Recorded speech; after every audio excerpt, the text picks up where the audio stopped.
The Jesse Blake Sports Report with Jesse Blake.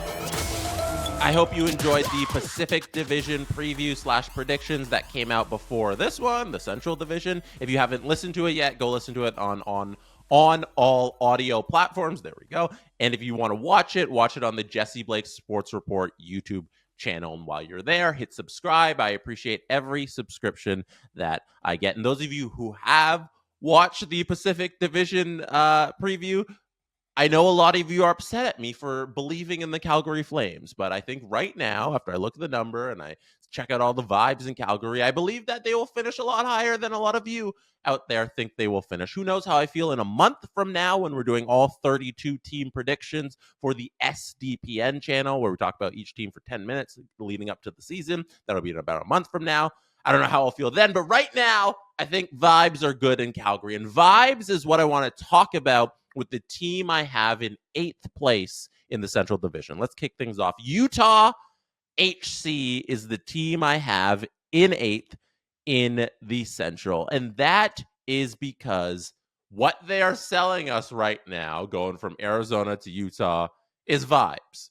And I don't think there's been just a big improvement on this squad that was formerly Arizona, is now Utah, other than a few bodies, Mikhail Sergachev being the marquee name that's being brought in. Other than that, it's you're changing the jersey, right? If this team was still called Arizona, would so many people be high on them and thinking they're going to be a lot better this season? Vibes are a thing for sure in hockey. You see it with the coaches. When a coach gets fired in hockey, there's always like a coach fired bump because the vibes are better in the dressing room and all that. But I don't know if vibes are enough to get this team out of the basement of the Central Division, because I look at the names that need to step up on this team. The next generation of stars on the Coyote I'm going to do that all episode on Utah HC. They are not the Coyotes anymore. Dylan Genther is 21. I have this written down here. Josh Doan is 22. Logan Cooley is 20. Barrett Hayton is 24. Clayton Keller is 26. Lawson Krause, the elder statesman, is 27. Those are like the key pieces to Utah HC. And I feel like right now we're asking a lot from a very, very young core. It's going to take a little bit. And I haven't seen anything impressive out of Arizona. Well, when they were, how do I refer to them when they were Arizona? When I'm talking about them last year, do I call them Arizona or Utah? I haven't seen anything impressive out of Utah out of that core in the previous years that makes me believe that this team is suddenly magically going to be better. There was here's something I found doing my research. There was a 2-month stretch from January 1st to February 29th. So exactly 2 months where the Arizona Coyotes / Utah had the same record as the Chicago Blackhawks. They were both just the bottom of the standings. They, over 24 games, that 2-month stretch, 24 games they played in there. They both went 4-17-3. That is absolutely abysmal for 24 games. And the way regular seasons in hockey kind of work is good teams go on good streaks, and then they kind of maintain for the rest of the year. Bad teams go on awful streaks, and then they kind of middle around for the rest of the year. And then some teams, they kind of maintain throughout, but that's more rare. It's usually a streak, or it's a couple streaks that kind of vault you into whatever category of team you should be in, and then you kind of hang around and you go 6-4 for the rest of it over the course of like 10 games. But bad teams do this. Really bad teams go on these awful streaks that push them down the standings, and that's what the Coyotes did last year, and now Utah is inheriting all of that. So I look at this team, I say they haven't improved much. They're a little better, okay, but the Central is also a tough division. Like, I feel like there's a lot of teams in the low good area in the Central, and it's going to be harder with other teams in the Central getting better around them. There's less games for them to win here, and I don't think that people out there who are really high on Utah would be as high if their name was still Arizona. So right now I'm predicting Utah. I don't want to rain on your parade, but I think you got an 8th place team there. And that's my prediction for the Central in 8th place. And 7th place is even, I feel bad doing the bottom of these division predictions because it's just like, why do I think this team will be bad? And I just say a bunch of negative stuff about these teams. The Minnesota Wild, I have them in 7th place here because I could not be lower on where Minnesota is right now. And we'll start with the head coach because I think it's important to talk about John Hines a little bit here and his record as a head coach. But before we get into John Hines, let me back up into talking about how John Hines became head coach of the Minnesota Wild. So they started last season 5-10-4. They fire Dean Evanson. They bring in John Hines. It doesn't get much better for them from there on. Bring in Hines. They missed the playoffs. They finished with 87 points. 11 points back of the second wild card spot. But bringing in John Hines, I think, was one of the worst decisions that they could possibly make in any situation where you're trying to bring in a new head coach. Because John Hines, if you're not aware, has never won at any level in his career as a head coach. He didn't make the playoffs last season. He didn't win a single playoff round in 4 seasons as head coach in Nashville. And in 4 seasons as head coach of the New Jersey Devils, he made the playoffs just once. And then in partway through his 5th season as head coach, he got fired. So we go through John Hines' entire record as an NHL head coach, his time in New Jersey, his time in Nashville, and now his brief stint in Minnesota. And John Hines has never won a playoff series. So right off the bat, if I just look at the roster and it says head coach at the top and it says all the assistants and everything, I say, oh, that's a red flag. I don't have confidence in your head coach at all. And if we're looking at the rest of the roster, it seems like this is going to be the season where you get punished for being in cap hell because of the Parise and Suter buyout. So if you're not aware, a couple of years ago, they bought out Ryan Suter and Mr. Zach Parise. So it's caused a $14 million cap hit for them this season, and it was it was also against the cap in previous seasons. But this season as well, they're going to have these giant cap hits, 7 each for Parise and Suter. And this is where things come due.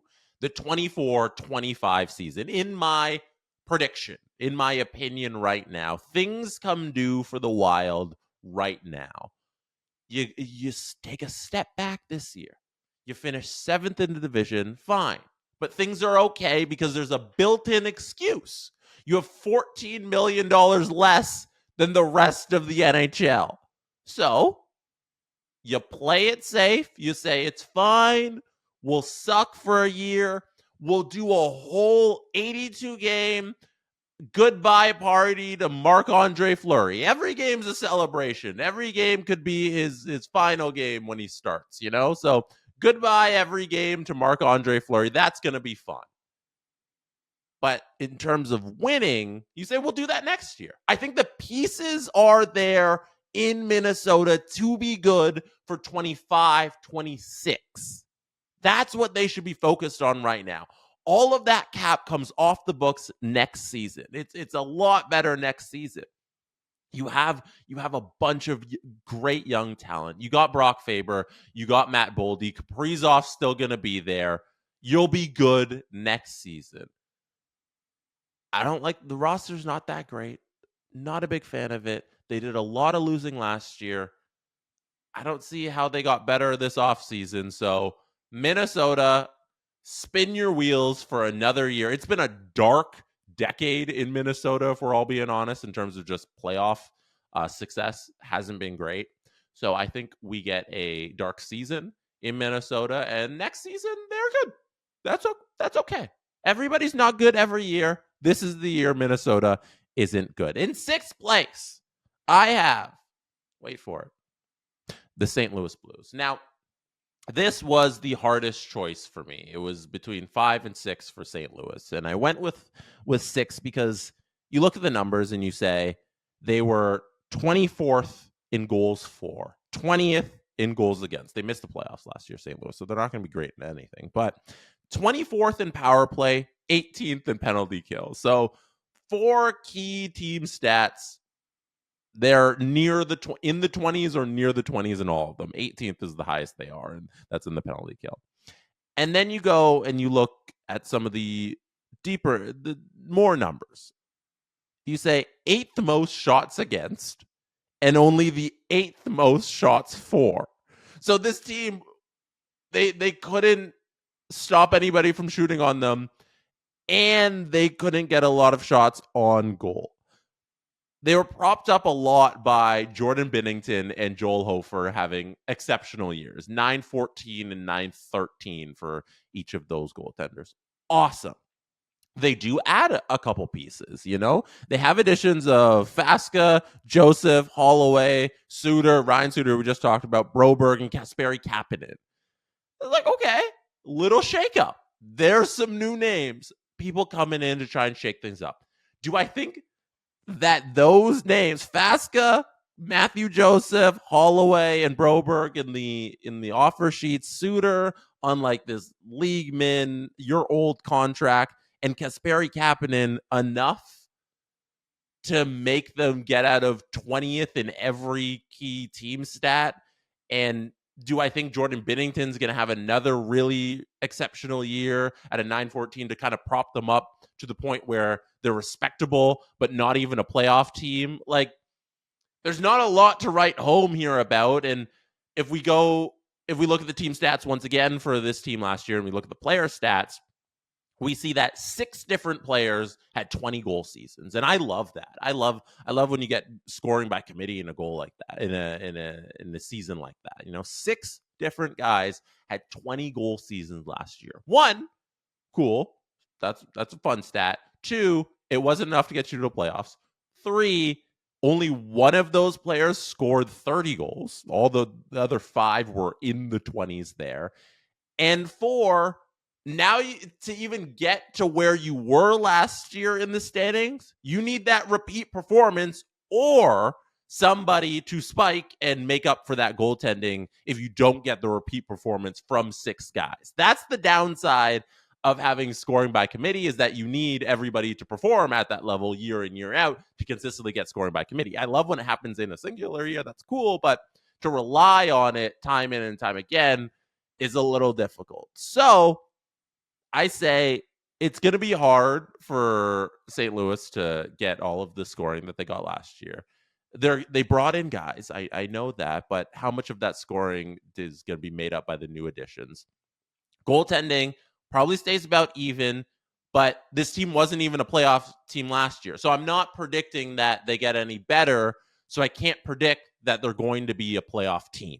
That's how I landed on 6th place for St. Louis. I said, they're not going to be that much better. And if they are better, they'll be a little better. But more than likely, they'll maintain where they were last year. Plus, there's a chance they get a little worse. Who knows? If the goaltending falls off with Hofer and Binnington, we'll see. So I think they're going to be in and around where they were last year. A little bit of a dip because some of these teams ahead of them are going to take some of the wins that they had last year in this division. I have St. Louis finishing 6th. And here we go to the boldest take out of all of my previews and predictions. Let's do it. Let's say it. You've probably noticed the Chicago Blackhawks have not come in yet at 6, 7, or 8. And that is because I have them 5th place in the Central Division. And hear me out. Give me a second before you start writing your comment on YouTube about how I don't know what I'm talking about. That may be true, but at least I have my silly reasons for why I don't know what I'm talking about. And that is, this time around, my silly reason is a man named Connor Bedard. Connor Bedard is a generational superstar. He will one day mature into everything that we think Connor Bedard is. And it is his 2nd year in the NHL. And that is very important because There's been two previous generational superstars in the name of Sidney Crosby and Connor McDavid. So I wrote down some notes from Sidney Crosby and Connor McDavid's second years in the NHL, and I want to go through them with you a second here, just to show you where my rationale is coming from. So Sidney Crosby, in his first season, missed the playoffs, and then he didn't end up missing the playoffs again until 2022/2023. That's insane. That is insane. He misses the playoffs that 1 year, and then doesn't miss it again until 2023. Insane. But let's take a look at those first 2 years. So on the 05-06 Penguins, the awful Penguins that missed the playoffs in Crosby's rookie year, leading scorers on that team: Crosby had 102 points, then Gonchar had 58, and Recchi had 57. On the 06-07 Penguins, the one that made the playoffs in Sidney Crosby's second year, leading scorers were Crosby, Malkin, who they drafted, and then Recchi and Gonchar. So 3 of the top 4 leading scorers from the awful team were on the next year's team, and all they did was they added Malkin to that leading scorer chart, the top 3 there. And like Chris Letang wasn't there. He was played 7 games in the 06-07 season, so like he wasn't Chris Letang yet. He was I think it was 19 when he played his first couple games in the NHL, and he played 7 of them. So it's not like Letang was a factor. Malkin, however, 100% a factor in that team getting to the playoffs. And if we want to talk about the goalie situation, Marc-Andre Fleury was the goalie for both seasons. So there's a comparison to the rookie season to the playoff season. Connor McDavid, 15-16, Connor McDavid's rookie year, injured for a lot of it. He only played 45 games. The Oilers were awful. They missed the playoffs and continued a streak of, it was 10 straight postseasons that they did not make. The leading scorers on that team in 15-16 were Taylor Hall, Leon Draisaitl, Jordan Eberle, and Connor McDavid. Now, the following year, Connor McDavid would make the playoffs in his second year. They also won a round. I think a lot of people forget that in Connor McDavid's second year in the NHL, he won a playoff round. And they broke the streak of 10 straight playoff misses. So, leading scorers on that team: McDavid, Draisaitl, and Eberle. 3 of the top 4 scorers from the year before. And then you drop Taylor Hall. So on both the teams there, on Sidney Crosby's and Connor McDavid's teams, both years, from the rookie team to the playoff team, they had 3 of the top 4 scorers from both teams. So I'm just doing that whole mess to illustrate that not a lot changed year to year in terms of the top end points on both of those teams. And as I mentioned, with the Penguins, the goalie stayed the same as well. Marc-Andre Fleury was the goalie for both years. And with the Oilers, Cam Talbot was the goalie for all of this. And the kicker for all of this, Cam Talbot was the goalie for both of those years. The kicker for all of this, the third string goalie in the playoff miss year for the Edmonton Oilers, who eventually became the backup in the playoff make year, the following year, was Laurent Brossoit, who is the goaltender in Chicago this season. What? Are you buying this yet? Are you buying this yet? What I'm trying to say is there's a floor here with the Chicago Blackhawks. The Laurent Brossoit thing has really nothing to do with it. They brought in a great backup goalie who had a great time in Winnipeg, which is awesome. But what the Chicago Blackhawks have done this offseason is they get a free Taylor Hall. Taylor Hall played 10 games last season, and now he's healthy again, so he'll play this season. That's a free Taylor Hall. They have Connor Bedard in his second year, and he's a generational superstar. They have the addition of Tyler Bertuzzi, TJ Brody, Pat Maroon, Brossoit, as we mentioned, Teuvo Teravainen, Alec Martinez, Sam Lafferty, and Ilya Mikheyev. That is 8 new players and a better Connor Bedard. The three teams I just previously named, Utah, Minnesota, and St. Louis. I can't name 8 players coming in that could have a really big impact on their lineup. Chicago's going to look different. They're not the same team from last season. They have all of these new bodies. They're going to take a second to acclimatize, as with all teams who make wholesale changes in the NHL. But we have a different Chicago Blackhawks team with a generational superstar. The floor on this team isn't 8th place. They're going to be better than that. That's what I'm thinking. That's what I'm predicting. This was a long walk for a small drink of water just to say, I believe that 8 new bodies in Chicago, if they get decent goaltending from, I believe it's Peter Mrazek, who's the starter, and Laurent Brossoit, who we've outlined as the backup, who's the same backup the year Connor McDavid went to the playoffs in his second year, which I think is a very fun stat. I think Connor Bedard does it. I think they finish in 5th. I think there's an outside shot that the Blackhawks are a playoff team this year. That's my prediction. That was a lot. Let's get to number 4, the Winnipeg Jets. I wanted to put Chicago in 4th place here, but I hedged a little, saying that they could be the second wild card just from that division. So I still got the shot to make the playoffs. I didn't lock them in. But the Winnipeg Jets I'm putting in 4th place. The Winnipeg Jets, I think, are going to take a step back this season because they lose Nate Schmidt, they lose Sean Monahan, they lose Tyler Toffoli. I was looking at the roster that lost game. They lose in game 5 to Colorado. They lost in 5. The series where Connor Hellebuck was not himself. And I think that's what it comes down to, is like, were the Winnipeg Jets good last season, or did they just get otherworldly goaltending? Let's look at some of the stats from, I was looking at Money Puck and the Winnipeg Jets team stats. They led the league in save percentage above expected on unblocked shots. They led the league in save percentage on unblocked shots, just in general. They obviously led the league in save percentage as a team, as a whole. Connor Hellebuck had a 920. This was his second straight year with a 920. And I note that because 3 consecutive 920 seasons is not as common as you think it'd be. I don't know whether you think it's common or not, but if you think it's common, it's not that common.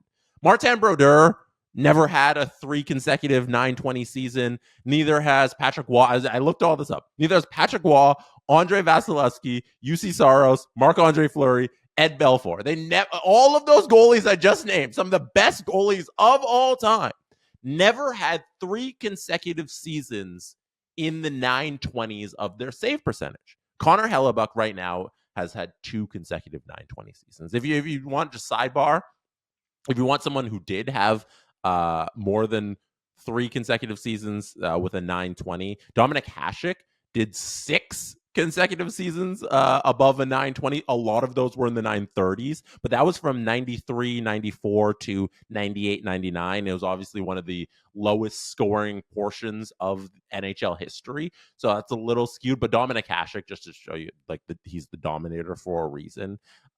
He did it 6 consecutive times, and none of those other goalies I named even did it more than 2. So my point is that to do that sidebar about Connor Hellebuck and how Winnipeg survived on great goaltending all season long is that, okay, this is a team that had really good goaltending all last season. They've lost a couple key pieces to their lineup. I think this is a team that's still good. A lot of the main parts of this team are returning, and that team was 2 points back of the Dallas Stars for winning the division. That's a very good regular season hockey team, but expect the goaltending to take a tiny step back. Don't expect a 920 anymore, whether it's a 915, whether it's a 912.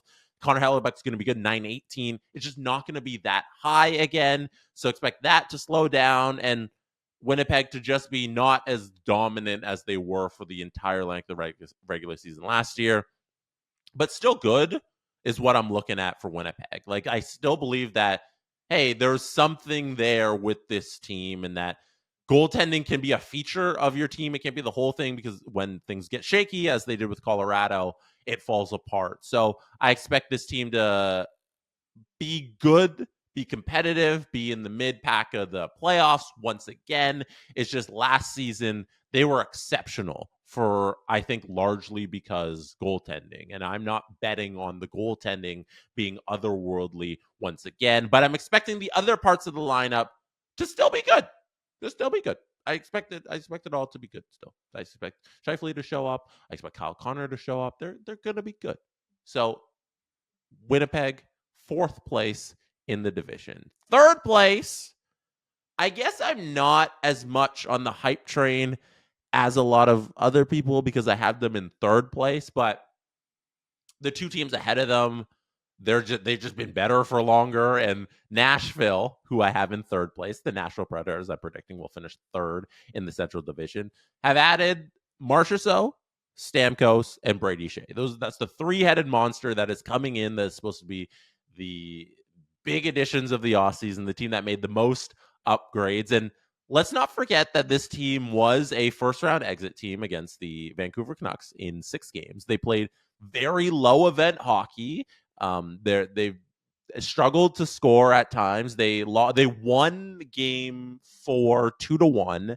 They lost game 5 1-0. So I'm just trying to illustrate the low event hockey. That's my lasting memory of the Nashville Predators. And it's going to take a while to get that out of my head until hockey starts again. So that's what I always think about the Preds. But they went for the big swings. Barry Trotz went for the big swings this offseason, and I think it's going to work. It's going to catapult this team into the upper echelon of the division, number 3 in the division. But I don't think it's going to be good enough for a 1 and 2 because, as I said earlier, it takes time for new players to acclimatize. I think Stamkos is going to have one hell of a year because he had one hell of a year last season. Like, he's still good.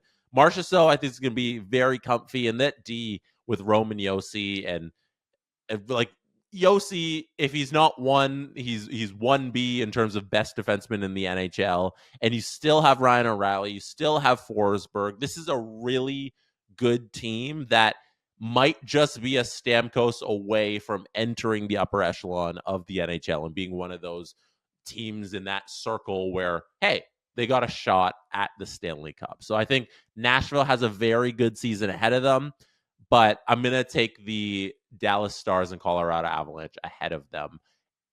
And at number 2, I have the Dallas Stars, who shocked me this offseason because when I think of the Dallas Stars, I think of a perfect organization. I think of the organization that drafts really well, that always gets their guys on good contracts, that always has great trades. Like, you're like, oh, I don't want to trade with Dallas because they always win the trade and usually have great free agency signings. But this offseason, they went out and they signed Ilya Lyubushkin and Matt Dumba. I don't know why they had to do both. I believe Matt Dumba's I'm just doing the Matt Dumba contract from my memory because I didn't have it written down. Matt Dumba was $375 for 2 years. Lyubushkin is $325 for 3 years. That's a lot of money for two guys who aren't very good. I've watched both of those players like intensely for a little bit. They're not very good because I thought Toronto might get Matt Dumba. Didn't happen. They did get Lyubushkin, so I watched him here. Not great. And I'm shocked that Dallas went in that direction. So with all that being said, they're Dallas. They have the best forward group, I think, out of anybody in the NHL. I don't think that's a hot take to say Dallas has probably the best forward group out of anybody. You get another year out of Stankoven, who's going to get better. You get Jason Robertson, who's going to get better. Like, this is a really good team and Wyatt Johnston. I was like, what's the other name? I'm blanking on one of the young players who's going to get better. Wyatt Johnston as well, who's going to get better. And then, like, if you just look, Sagan and Ben are still there. Some of you get great veteran presence, and they're still contributing. You have one of the most underrated players in the entire league in Rupe Hintz. This is a great team. This is a team that is one of the teams that have a shot at the Stanley Cup this upcoming season. my rant on Dumba and Lyubushkin is irrelevant because the rest of the pieces on this team are great. You also have a great goaltender in Jake Ottinger. I don't think Dallas is going to have any problems this regular season racking up 110 points and just falling short of the Colorado Avalanche, who I have in first place. And last note on the Dallas Stars, they're good. The Colorado Avalanche, first place. I'm not going to spend a lot of time on them here because I think it's fairly simple. The Colorado Avalanche led the league in goals last season. And despite leading the league in goals and getting an MVP season out of Nathan MacKinnon, their problem was goaltending, where Georgiev had an 897, which is absolutely horrendous. In the previous year, in 22-23, he had a 919 save percentage. So quite a bit of drop off. If this team gets like the very similar goal output, which will be like, you can't just pencil in just leading the league in goals for again, but a lot of the roster is still there, minus Valerie Nichushkin. So that's what I'm saying. It can be difficult for them to maintain that output. But even if they don't do that, as long as they're in that neighborhood and get a decent amount more goaltending and maybe a little bit better team defense to just help everything here, this team should be very good. They should be very dominant. And there's the X factor is Nichushkin, who's ineligible to play in the NHL until mid-November. He was suspended for a few months because he's in the player assistance program and failed one of the steps, and it was an automatic suspension. So who knows if they want to bring him back at all. That'll be a big goal-scoring loss, and I think that's a lot of the reason they lost in the playoffs there. But now with a full offseason without him and knowing that they're not going to have him, you readjust, you re-sign Jonathan Drouin, you keep everybody happy.